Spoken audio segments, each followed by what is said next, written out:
Hey, it's Jackie Elmer from JackieElmer.com, and today I just wanted to share a concept with you that can really change not only your business but your life if you allow it. And that is two four-letter words that are probably holding you back. And those two words are can't and won't.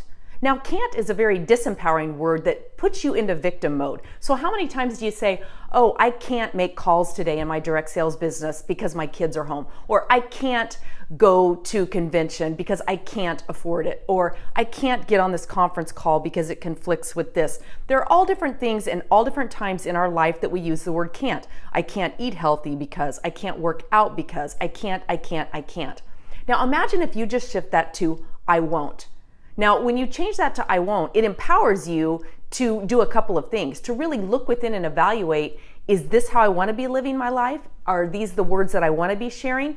Or what if I took it from I can't and I won't to how can I? Begin to shift those words in your vocabulary and you'll see amazing things show up. If you want even more training tips, including my top 25 lead sources online, how I've sponsored nearly 2,000 people into my direct sales business, go to JackieElmer.com. You'll see the link there, and I'll see you on the inside.